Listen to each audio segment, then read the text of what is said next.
myself again. But it's the only way you're ever gonna learn. You look back and it's all in the past. I'm dwelling on the thoughts I cannot say to you. If I don't say the words, then maybe it's not. Welcome along to NUFC Matters. It is time for Those Were the Days with George Mitchell, and it is episode 2. George, how are you? You okay? Fine, thank you, Steve. Yes. Good stuff. And which season were you looking at today? Season 51, 52. A straight follow-on from the last one that we did, because there's significant follow-ons anyway. Typical Newcastle United. I mean, at the end of the season, we were the cup winners. Everybody was high, and then there came the bombshell that Blackpool wanted Ernie Taylor and were prepared to pay £25,000 for him, which upset the apple cart a little bit. But then other stories came out which equally upset the apple cart. I mean, here we are, cup winners. You think everybody was going to be absolutely on song, no problem. But then comes the story that the directors had second thoughts about how mean they were about giving standing tickets to the wives of the players, not seated tickets. So they decided that they'd give them seated tickets at the end, but the players had to pay the extra money for the tickets. I mean, they've just won the bloody cup, you know. And then to top it off, they decided to give the wives a present of a handbag. So they're all going to get a handbag. Now, some idiot or wag or whatever put the story out that when they got the handbag, it would be a surprise because it would be full of pound notes. Well, it was full of something, but it was only paper and tissue paper. There were no pound notes. So you can imagine what was going on in the homes of those players with their wives saying, what the hell's going on here? You know, they're making a fool of you. So it wasn't the best way to start off the season.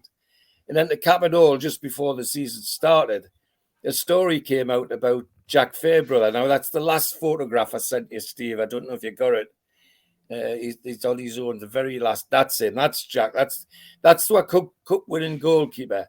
And apparently he overheard two directors talking to Seaborn saying that if Fairbrother wants more money, tell him to get lost because he's finished. Now, can you imagine how he felt about that? And the net result was, just before the season started, Jack Fairbrother was off to Peterborough. He was gone. We're cup-winning goalkeeper.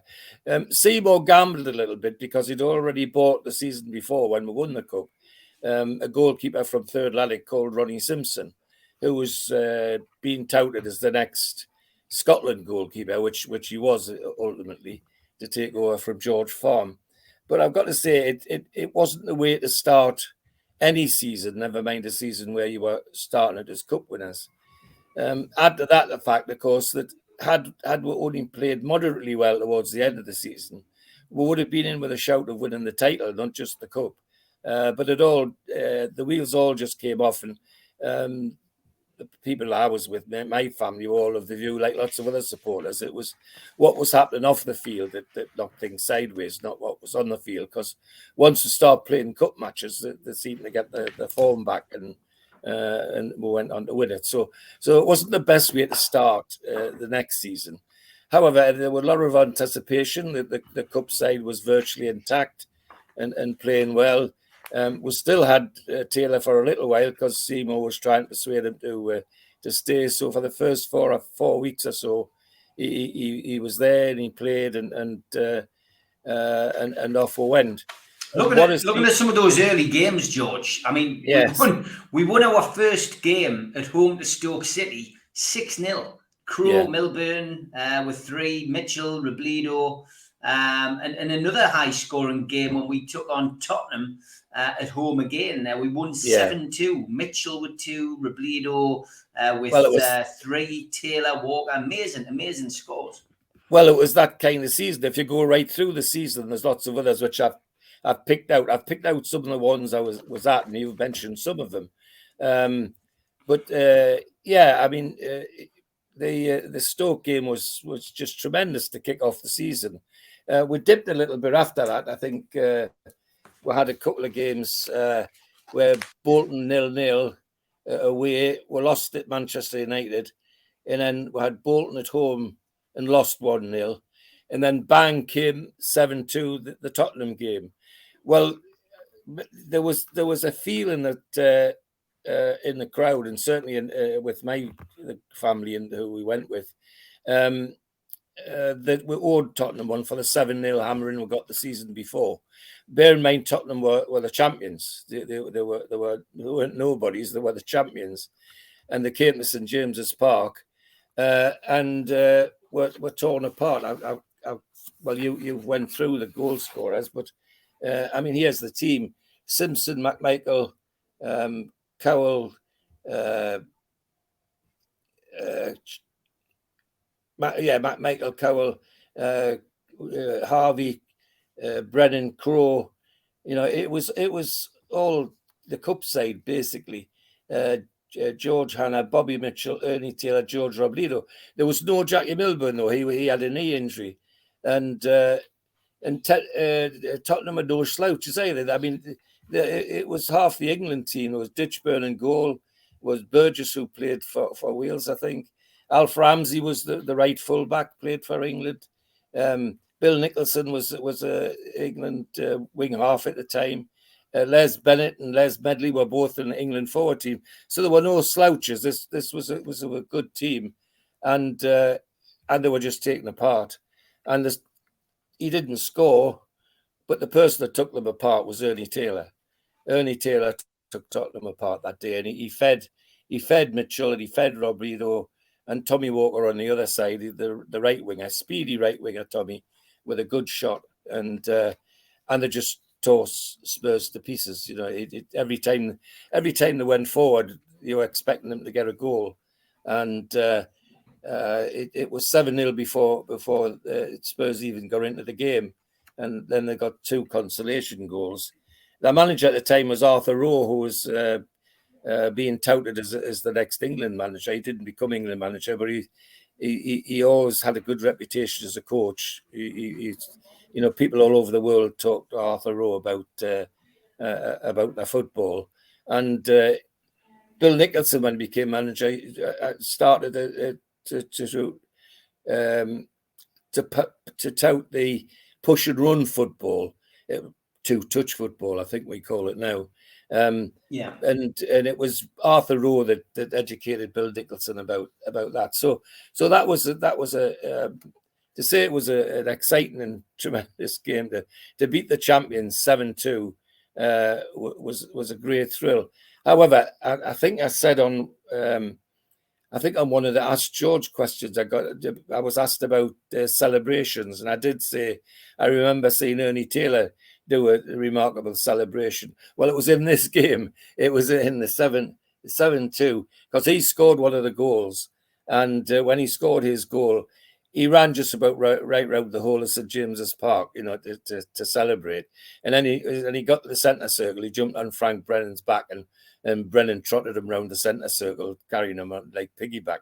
It was just a exuberation, I think, the exuberance of where we were in that particular match. So a heck of a score and a heck of a game.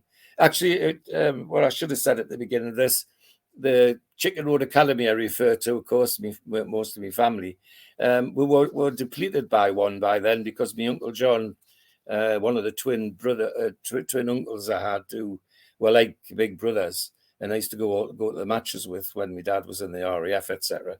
My Uncle John passed away in the summer. He had asthma, and him and his mates were forever going up to town for a drink, and no coats. Used to, you know, just like they do now, no coats. They used to go in their shirt sleeves and all the rest of it. And they got a real soaking in the town, and unfortunately he got a chill. Well, his asthma came back with a bang, and 2 days he was gone, poor soul. So that was a big blow for us. But nonetheless, he would certainly have enjoyed this occasion. There's no doubt about that, as his brother certainly did, and my father and my grandfather. So yes, a match to remember, Steve, that you picked out, and there's others, of course, as you go through.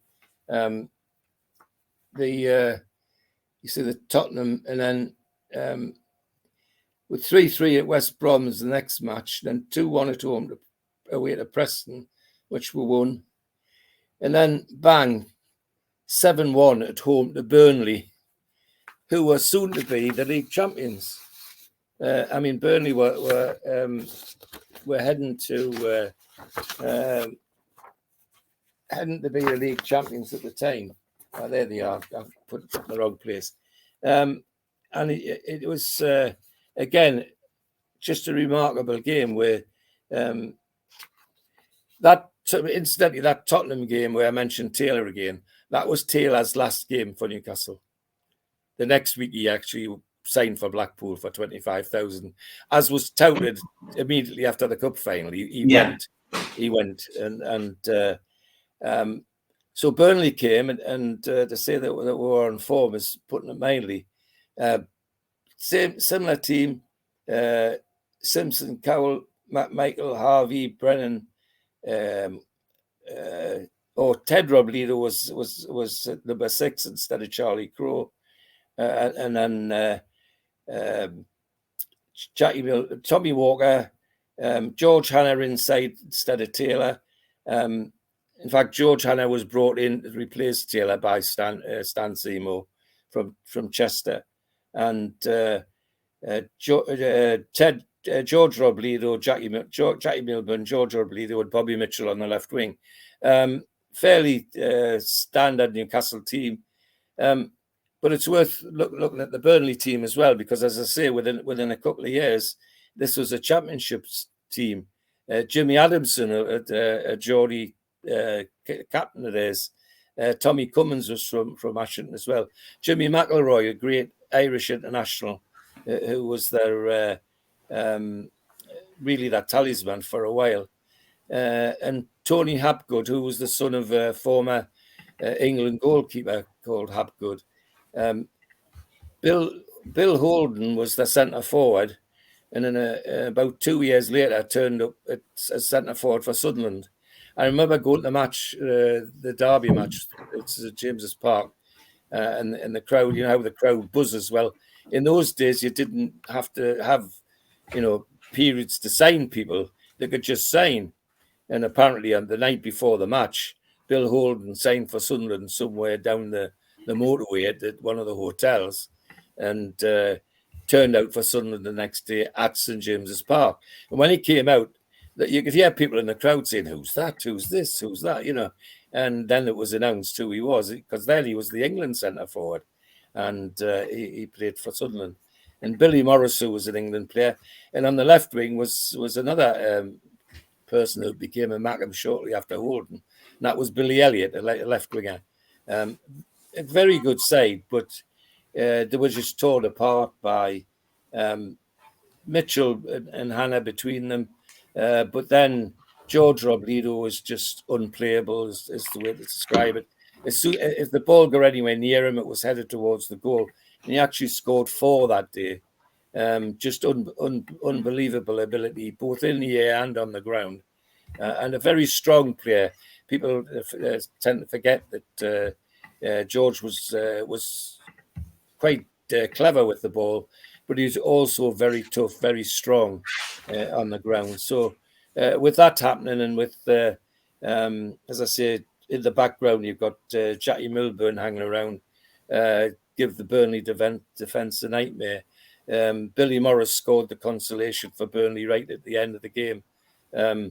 But again, an incredible score when you think about it, against any team in the championship, in the first division, but against a team that was heading eventually, ultimately, in a couple of years later, to be the champions. Yeah. And as we head towards, I was thinking where we're going next, because we're not far off the cup again, and you've got Burnley, then Charlton. We lost 3-0 away. They lost 1-0 at home to Fulham. Then we beat Wolves 3-1. Beat Huddersfield 4-2 away from home. beat Chelsea 3-1. So here we were claiming the league as in a way in which people had hoped would happen. But then all of a sudden, the wheels would come off and would lose to Portsmouth 3-1, a game that we weren't expected to lose. We got well and truly battered. The two derby games that year were quite interesting as well, because the first one at St James's Park was a 2-2 draw, and it was 63,000 in the ground, Steve. 63,000. That's the recorded attendance. If you ask anybody that was there, they would say it was nearer 70,000, but never mind. 63,000 in the ground. And it was 2 goals from Jackie Milburn, one of which was a penalty. So we went into 2-0. And after half time, Sunderland came back, and Billy Bingham, an Irish right winger who was stalwart for them for many years, and for Ireland, scored. And then another centre forward with a great name, Trevor Ford, a Welshman who they'd bought from Cardiff. He scored the equaliser just before the end. And again, Stan Seymour still were manager. Bill Murray was their manager. As I say, exciting to say the least that a game like that where so many in the crowd. And then we go to the return game, of course, and the return game at Roker Park, 52,000 present, and we turned them over 4-1. And now, again, that was one of the away games I did get to because it was at Roker Park. And interestingly, that wasn't an all-ticket match. You just turned up at the turnstile. Nowadays, they would make that a ticket match. I'm sure it wouldn't be a come as you please sort of game. And we beat them 4-1. Billy Fuchs scored the first goal, the Welsh winger. Then Jackie Milburn added the second. Trevor Ford opened the scoring for Sunderland. They went 1-0 and looked like they were going on to win. But Billy Fuchs and Jackie Milburn put that right by half-time. And then after the second half, where old friend George Robledo turned up and banged in another 2. One a header from just inside the penalty area, and the other a stinging shot from close in from a corner. But again, looking at the Sunderland side, some names that in their history. Jack Stelling was the fullback for ages. Billy Bingham, George Aitken, a Scottish wing half that they paid a fortune for. Willie Watson, a very famous international centre half. John McSeveny, who was brilliant with them, and Trevor Ford, of course, came from Cardiff. And of course, the man who was making things tick for them was ex-Newcastle player Len Shackleton. He didn't have a particularly good game that particular day, but not many of them did when you beat them 4-1. And slowly but surely, we're headed towards the cup run. And I think I'm trying to think. I was going to go to the Blackpool game there. Oh yes, it was before the cup run. So we'll go to Blackpool for the league game, and of course Blackpool now have Ernie Taylor in that team. George Farm, Scottish goalkeeper, Shinwell, England fullback, Fenton of England halfback, the forward line, Stanley Matthews, Ernie Taylor, Stan Mortensen, Bill Perry, and Alan Brown. Now, all internationals.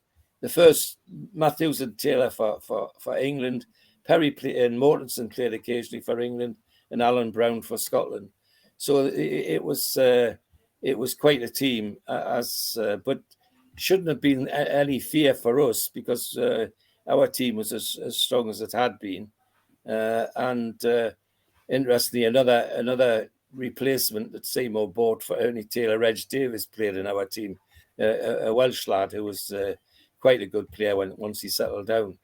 But Blackpool and Ernie Taylor in particularly just took her apart. It's the only way to say is they cut us to pieces every time. Every time Taylor was on the ball, there was excitement, and you could see it was going to create trouble. We kept coming back. It was 1-0, 2-0, 3-0, 4-0, 5-0, and then just after half time, Ernie Taylor himself made it 6-0. And then lo and behold, Newcastle, in the way they could in those days, came back with Milburn, Robledo, and Robledo adding our goals, 6-3. But it really was a thrashing. And I remember the lads saying when they came home from the game, because they all went to the game, saying that it couldn't have been worse, and that Taylor kind of made we pay for what happened to him after the cup final, I think is how they'd describe it. And not long after, of course, we had a return match at St James's Park, and everybody thought, "Oh God, we'll repay them for that," but we didn't. We ended up getting beat 3-1 at home, and again it was Ernie Taylor's match. And he made 3 goals for Billy Fuchs, opened the scoring for us, and it wasn't long after that Alan Brown made it 1-1. Alan Brown made it 2-1 by half time, and then straight after half time, it became 3-1 to Blackpool. And again, it was Ernie Taylor that made our lives difficult. Him and Alan Brown, the centre forward. Now, there was no Stanley Matthews in that team, Blackpool team. And there's always been a theory that I've been told about, is that Stanley Matthews didn't like playing at St James's Park. And he didn't appear very, very often either for Blackpool or Stoke, because, and my family used to say, well, it was because when he used to take a corner at the Gallagher side of the ground, the crowd was so close they could shout at him and say things, and that used to upset him, apparently, so I'm told. And he certainly didn't appear very, very often. And when he did, it was a rarity. And I mean, I can remember being taken to matches both for Stoke and for Blackpool by my family with a specific object of seeing Stanley Matthews, only to be disappointed that when the teams were announced, he wasn't in the team at all. He wasn't there. So he's. But Stanley Matthews are not. They give us a thrashing in that return game, and let we know about it. That's for sure. By now, of course, we're coming up to the cup again, which everybody was anticipating, and I've lost it. Typical.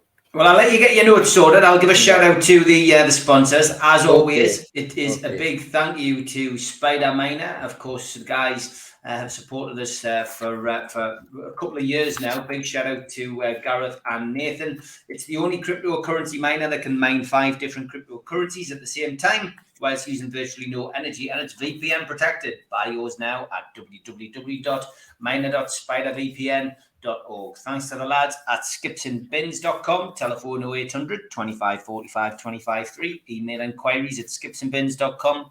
Website www.skipsandbins.com. Easy contract free and pay-as-you-go waste collection. Thanks also to L&G Family Funeral Directors 01913897245, and to Garden of Healing Dispensary, CBD, hemp and cannabinoid specialists, www.gohd.com. Thanks to qtechshop.co.uk, the makers of pool tables and snooker tables in Wallsend, Newcastle.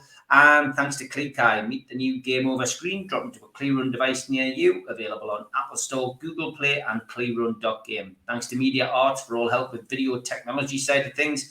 If you want to subscribe, hit the Newcastle Legends logo in the bottom right-hand corner, and you can subscribe for free. Hit the thumb up to like the video, which is very important. Click share to your social media, and drop into the comments to speak to like-minded Newcastle fans. You can also join the channel. Hit the join button underneath this video now and make a small donation to join. You can also hit this QR code with your phone. It takes you straight to the membership pack, which is slightly different for this channel. It's £25. It's a one-off fee, gets you a cup and a pen and a membership card along with a scarf and entry into the monthly draw. Don't forget as well, if you're a subscriber, just apply for your free car sticker. Just email john@nufcmatters.com. We do support the food bank on here as well. NUFC fans, foodbank.co.uk. The match day bucket is available and virtual, and it's available 365 days of the year. Make a donation today, and you can help people who need it in the northeast. Okay, George, back with you now, mate. Yeah, well, by now we're getting towards the FA Cup in anticipation, as always, in with Newcastle Bills for the Cup. At least it used to in those days. I think it still does, actually, when the Cup's on the go. People get excited to see what will happen. There was a bit of concern because our league form had been either great or mediocre. You know, winning matches by a hatful of goals and losing matches by the odd one to people that we should have been beaten anyway. But the third round is on the 12th of January, and we're drawn at home to Aston Villa. And Villa were a decent side, and of course managed by our ex-manager George Martin, who had left us. And the danger player was the Welsh guy, Colin Gibson, that Seymour bought from Cardiff for a fortune. But he went to Villa when Martin went to Villa, and so we anticipated it would be a tough game, and tough game it was because Gibson made life difficult for us in the first half, and Villa went in 2-0 up at half time, and then lo and behold, after half time, the magic of Bobby Mitchell and Milburn got to work, and with the aid of Robledo slotting goals in, we won 4-2, which was a good start to the cup run, and again another 60,000 crowd without any qualms. The next round was the fourth round on the 2nd of February, and I think everybody on Tyneside sort of took a deep breath because we were drawn away to Tottenham, the champions, and there was the feeling that having just lost the league match 2-1 at Tottenham, we're going to have a very hard time to do anything in the cup. But no, whether it's something they put in their tea for the cup or what, I don't know. But when they went out at White Hart Lane to a 50-odd thousand crowd, they took Tottenham apart. They won 3-0. It could have been a lot more. And I remember my dad and one or two of the lads who, when they came home, saying that it'd been it could have been a whitewash. It was such a straightforward victory. And considering, as I say, the Tottenham were the reigning champions and looked like they might going to win it again, it was a bit of a surprise. The fifth round was on the 23rd of February, and again the draw was unkind in as much that we were drawn away to Swansea. Not an easy place to go at any time, and they had prominent players who became real stars in the future, and some of whom we bought, like Ivor Alchurch and people like that were getting into the Welsh team and starting to make a name for themselves. But not everybody in Chicken Road Academy went to that one. They realised that a trip to South Wales at that time was going to be a very long trip, and could mean that there would be a good chance they would miss work on the Monday because the long trip back. However, they needn't worried because they won 1-0 with a Jackie Milburn goal, and set us off into the quarterfinals. 8th of March comes the quarterfinal, and we're away to Portsmouth. And again, Portsmouth were a decent team then. In fact, shortly after this, a couple of years after this, Portsmouth actually won the title, won the championship. That's how good they were. And indeed, their captain was a Scotsman called Jimmy Schooler, who was renowned for his strength of his tackle. He had legs like tree trunks, and once he put a tackle in, you knew you'd been tackled. So it was with some trepidation they went to Portsmouth, but they got off to a bad start. One of the Froggatt brothers, who were the stars at Portsmouth at the time, put Portsmouth in the lead, and then I think it was Bill Fuchs equalised, and then after half time, Milburn and Robledo tore Portsmouth apart towards the end, and we ended up 4-2 winners. So what looked like a very, very difficult game ended up a good win and a positive win, which, as I say, boosted everybody's feeling that perhaps we were going to do it again, 2 years on the trot.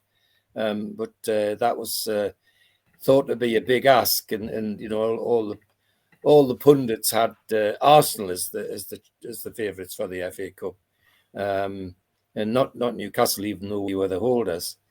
So got drawn to the semi-final on 29th of March, and were drawn against Blackburn Rovers. And Blackburn were a decent side, and their star man was one or two star man, but the one that stood out was the England football fullback called Bill Eckersley. In fact, Seymour tried to buy Eckersley, and he all but signed, but his wife didn't want to come to Newcastle. Where have we heard that before? She didn't want to come to Newcastle, so that was the end of Eckersley signing for us. But he was in that team, and also in the team was a young man called Ronnie Clayton, who was to become a stalwart with England for many, many years. Ronnie Clayton, I think he must have played about 40 or 50 times for England.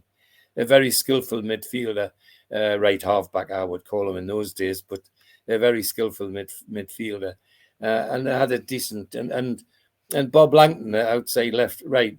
He could play on either wing. He also played for England, so they had a decent side, and we knew it wasn't going to be a walkover. And we went to Sheffield to Hillsborough for the semi-final. I think there's maybe some pictures of Hillsborough in there. In fact, I think there's some pictures of the programme, I think, Steve. That's the final one.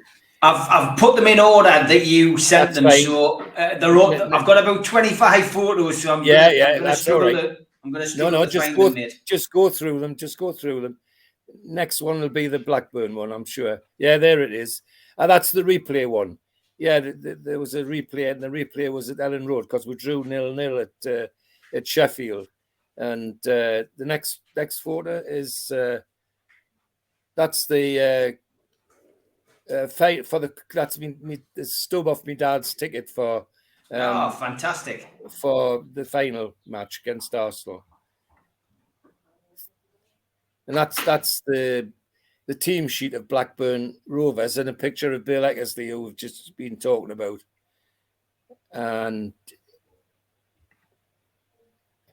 And this is in the cup final now, yeah? The cup final now. So the Blackburn game, just looking back through the records, just to keep you on track, we played Blackburn, obviously, in the semi-final. It was a 0-0 draw at Hillsborough. And then it went to Elland Road for the replay.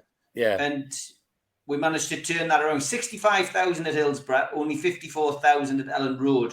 But it was Mitchell, penalty, and George Robledo who got us through, George. And right at the end of the game, because we were struggling towards in the replay.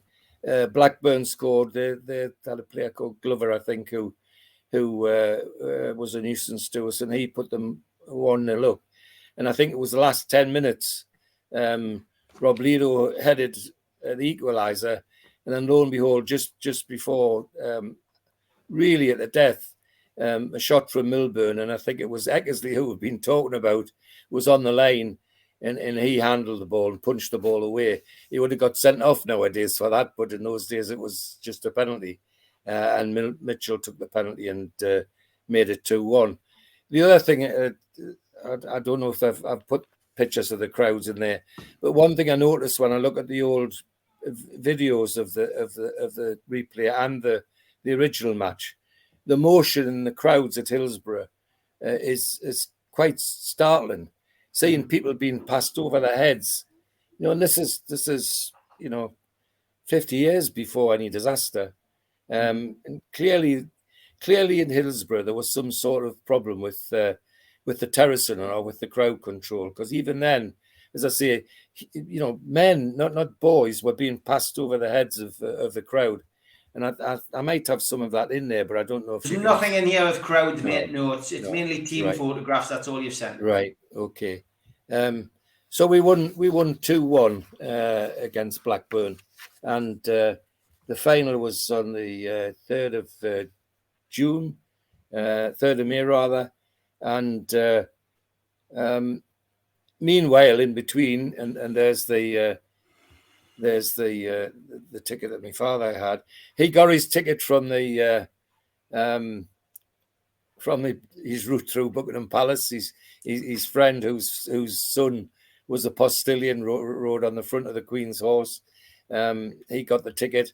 The only unfortunate thing for my father was he couldn't have a choice of ticket. He just had to take what came, and that one that came was 3 bob, and 3 bob in those days was quite a bit of money. It was best part of a week's wages for my father. But of course he wanted to go, and he duly went, and the rest of the lads in the Chicken Road Academy used to help him out, sub him a bit to make sure he got enough money to go to the match. And he did exactly the same as he did at the Blackpool game. He hitchhiked to Wembley, got there just before the kick-off, and enjoyed some of the atmosphere, and enjoyed the game, and hitchhiked all the way home. As I said earlier, Arsenal were the pundits' favourites, and they were a fantastic team. There's no doubt about that. I think you've had the team up there, Steve. The Arsenal team. Yeah, there you go. Yeah, George Swindon, Bolly Barnes was the Welsh fullback. Lionel Smith played for England. Alec Forbes played for Scotland. Ray Daniel was the Welsh centre half. Joe Mercer was an England wing half. Jimmy Logie played for Scotland. Dougie Leishman played for Scotland. Freddie Cox played for England, and Len Roper was international standard player, as was the centre forward. The interesting, the reserves were Reg Lewis and Cliff Holton. Now, several of those players, Wally Barnes was one of them, and a couple of the others, had been carrying injuries for quite a while before the final. And Arsenal gambled and played them all in the final. And that was their undoing, because, as we'll see later on, is the Newcastle team there? Oh, that's the team for Blackburn Rovers. That's fine. That's okay. And this is the Newcastle team from the final. That's the Newcastle team, yeah, with Ronnie Simpson taking over from Jack Fairbrother, of course. Well established now as our goalkeeper, and starting to get established as the Scottish goalkeeper. Bobby Cowell, local lad, Alf McMichael, Irishman, Joe Harvey, Frank Brennan, Ted Robledo now instead of Charlie Crowe, Tommy Walker on the wing, Bill Fuchs, the Welshman international, Jackie Milburn, George Robledo, and Bobby Mitchell, and the reserve George Hanna. Well, reserves, there were no substitutes, so I'm not even sure why they used to print reserves in the program, but there it was. But that was the team that played, and went out, and even to the day of the match, now some of these have doubled, because that's them going out onto the field with Harvey at the front and Joe Mercer, Seymour, and from another angle. I think there's a coloured one somewhere. Yeah, that's the same picture but coloured. what a difference it makes, doesn't it? When fantastic, you see brings it to life, doesn't it, George? Yeah, the same picture. Yeah, you wouldn't believe it was the same picture, and it's absolutely magnificent with colour. Churchill shaking hands with Jackie Milburn and the rest of the team. The thing, and that's the team in colour, but I think it's a tinted colour. It's not a proper coloured photograph, that one. There's a black and white picture of the team as well, I think. Yeah, that's a black and white one, which is smart. But it's amazing what the difference the colour makes. And on the left hand side of that picture is Lee, the chairman of Newcastle at the time, and at the right hand side of the picture, of course, is Norman Smith, the trainer, who was the trainer for years and eventually for a short while became the manager. And when the match kicked off, Arsenal certainly looked like they were going to fulfil the pundits' forecast that they were going to win, and they were certainly giving us a very, very tough time. And then there was a challenge between Wally Barnes and George Robledo, and Barnes came off worst, unfortunately. He'd been carrying a knee injury before the game, and lo and behold, his knee went in that challenge. And he tried to play on, but in the finish, he ended up after about 45 minutes having to go off. So Arsenal were then down to 10 men, and obviously we came more into the game with 11 against 10. But Arsenal still tried their utmost. But again, there were two other players who had been carrying injuries. That was the centre half Daniels, the Welshman, and the winger called Leishman. He was carrying an injury, and they both looked like they'd got a knock as well.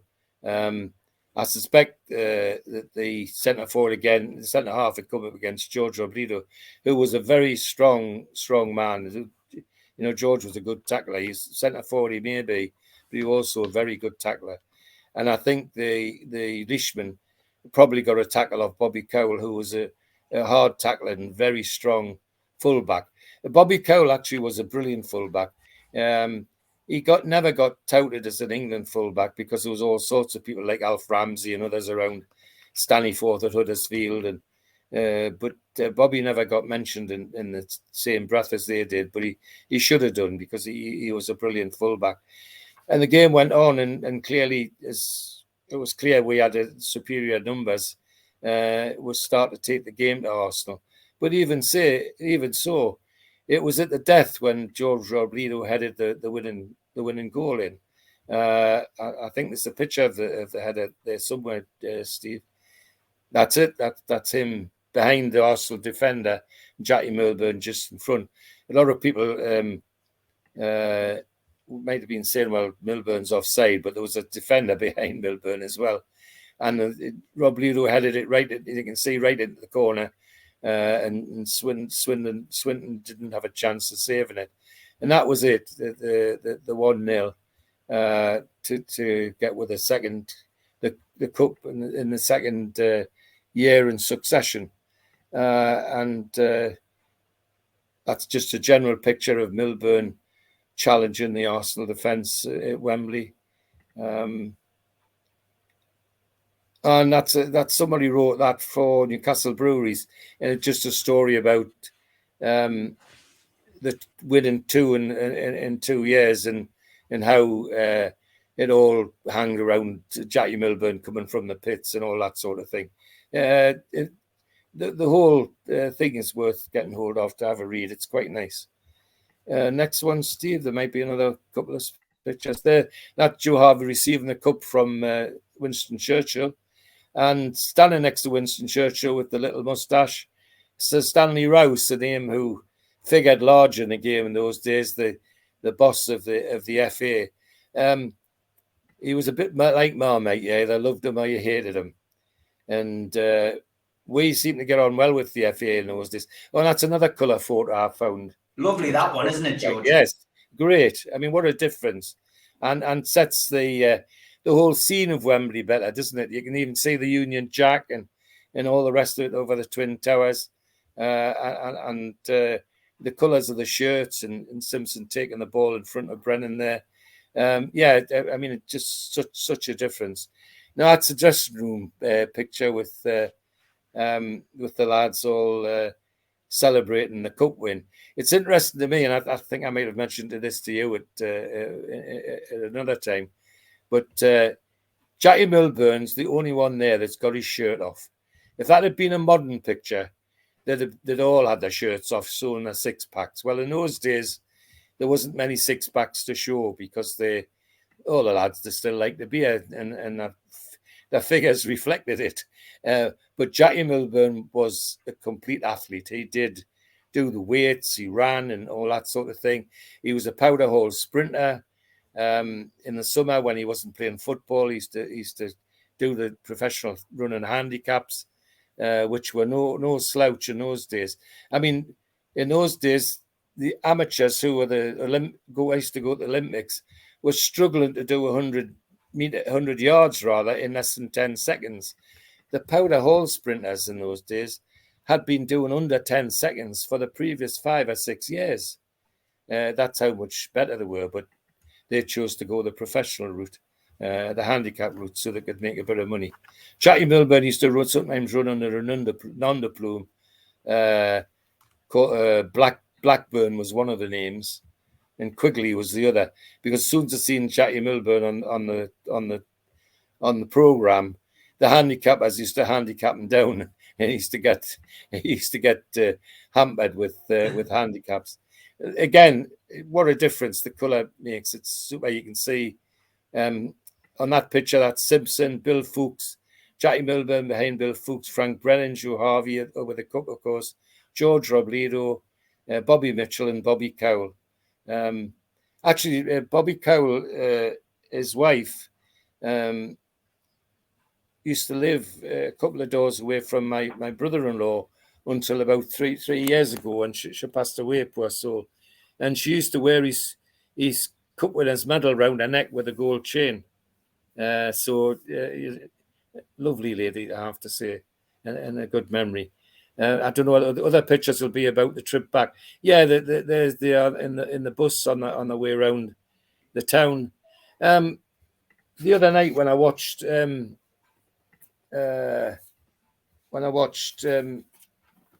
the Liverpool thing, and everybody was going on about the Liverpool celebrations. You know how many the people there were. Well, I've got to say, when I look at back at these old photos and remember what it was like being in the crowd, the crowd then were every bit as big as anything that Liverpool were getting. You know, it was amazing. And I think there's some more. Steve, if you want to run it on. And, you know, that's just unbelievable, you know. And, well, there's a story to that one. That's why I picked that one. If you go back again, Steve, sorry. That's Joe Harvey with a cup. Frank Brennan at the other side, raising his medal. And in the middle is a little boat with glasses on. That's Alderman McKeague, who was the Newcastle United chairman, but he wasn't just the chairman of Newcastle United. He was also the Lord Mayor of Newcastle at the time. So he welcomed the team back and then hopped on the bus with the lads and went through the procession with the team on its way back to St. James's Park. You know, great memories, and always the United bus, of course. And I noticed that in the background that they allowed the mascot to go with them on that one, which was quite nice as well. And there's McKeague welcoming Joe Harvey onto the station platform at the Central Station. Now, that's the cup final shirt of George Robledo, as it was. And there's the shirt with the city coat of arms as the badge, which is how we used to do it. But of course, as I've explained the last time, on 74, they decided that they were getting a bit sniffy about that. So the club said, right, we'll make our own badge. And that's what they did. Well, that shirt was auctioned recently. just about the time that George Robledo's family was here for the sighting of the blue plaque, and it raised £7,500 in the auction at Anderson Garland's, which is quite nice for his family. These are pictures of the winners' medal and an attempt to show how they've changed over the years. 9-carat gold, that's the face of it, and obverse was the first one, and I think that's got somebody's name on, but it's that is Wembley 1953 Bolton Wanderers runners up Leslie somebody. That's right. Yeah, that's when Matthews won his cup final, and that's another one. That's Hartle is another one. And then what I find interesting is that they've changed almost year by year. They seem to have changed the design of the back of the medal, where the front has been the very similar with the 3 lions on the front, and that's the Charity Shield. People hear a lot about the Charity Shield, but we, never have actually. Not many people have actually seen it. It's silver, of course. It's a big trophy. It's a huge trophy. We've won it once in the 1900s, 1910 or 9 or something like that. We've been in it. Well, we've won the cup 6 times, so we've been in it at least 6 or 7 times. I think we were in one year during the wartime when there wasn't a league championship and all the rest of it to go with it. So they just nominated a couple of teams, and we were one of them. But we didn't even win that one. We've only won it the once, although we've been in it several times. So home will come with the cup again, which is absolutely fantastic, and a great thrill. I don't know. Is there any pictures left, Steve? That's it now. Yeah, that's it. Right, I mean, the end of the season, Newcastle finished 8th in Division 1, 42. 118, drew 9, lost 15, scored an incredible 98 goals, conceded 73, points 45, and FA Cup, of course, winners. Played 7, won 6, drew 1, lost none, scored 15, and conceded 5. Average home attendance was up, and Newcastle United's last season, 50-51, was 47,693, but the average home attendance for this year was 50,766. And you mentioned it a bit earlier, George. What really surprised me about this season was that we all think of Jackie Milburn being the ultimate goal scorer, and you would imagine, like Shearer, for him to be top of the goal scoring charts. But a quick look at the records tells you, as you said earlier on, George Robledo, 39 goals that season. And Jackie look how many Milburn floundering in on 28. Yes. I mean, it's just unbelievable, isn't it? And if you look at how many games did George Robledo play? Yeah, I mean, quite incredible. 46 games, 39 goals. I mean, think of the adulation somebody like that would get now. Yeah, well, it would. You've mentioned it. It would be Shearer style, wouldn't it? Yeah, somebody that was doing that. However, in subsequent series, you'll see that slowly but surely Jackie Milburn overhauls him. And I think the next 5... Jackie Milburn's record wasn't bad that season. 39 games, 28 goals. 28 goals, yeah, that's right. He had a knee injury, which is why he missed some games. But he, interesting, you and I have talked before, is that everybody now thinks, well, that's the cup final, that's the season finished. But it wasn't. There was still games to play. And we had one last league game to play at home, and it was against Aston Villa. So they paraded the cup before the game and got all the crowd excited about that.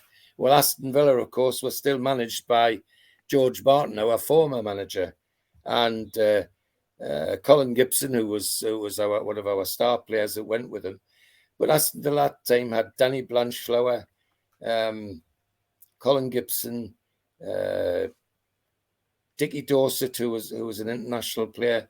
They had a very strong team, and they came to St James's for that last league game and got beat 6-1. I mean, the FA Cup team just put on a display, and it was Frank Brennan scored the first goal, a header from a corner, and then Reg Davis scored 2, George Hanna scored, Jackie Milburn, Bobby Mitchell, and then a consolation for Billy Goffin, their centre forward, towards the end of the game. But what a way to sign off! Cup winners really showing their mettle with a 6-1 win to end the season. But again, as we said, as I said, and I think you agreed, I would like to get back to the situation where the cup final is a special day, instead of it being all sorts of things happening on around it. It just seems silly to me that the FA have allowed that to happen. But who knows? They might see sense sometime. And out of the 49 games of whatever it was played that season, Bobby Cowell again. 48 games, is it 48? Yeah. 49 games. Yeah, 49. 47 appearances for Bobby Cowell. Yeah. The guy was a machine, wasn't he? Yeah, absolutely. And no slouch either. I mean, he was a tough, really old-fashioned tough tackling fullback. Very quick, very fast as well. So he was always in a position where he might get a knock, but he never did. In fact, when Bobby Cowell was coming down on, not the first time you've seen a winger pull out of a challenge when they've seen Bobby coming, because he was quite a hard man. Yeah, fantastic. Well, George, great again. Some fantastic memories from you, and another great season review. We look forward again to getting you on next week and hearing a little bit more about days gone by. But George, for now, thanks very much, mate. Take care. Thanks, Steve. Enjoyed it as usual. Thank you. Bye-bye. Bye-bye.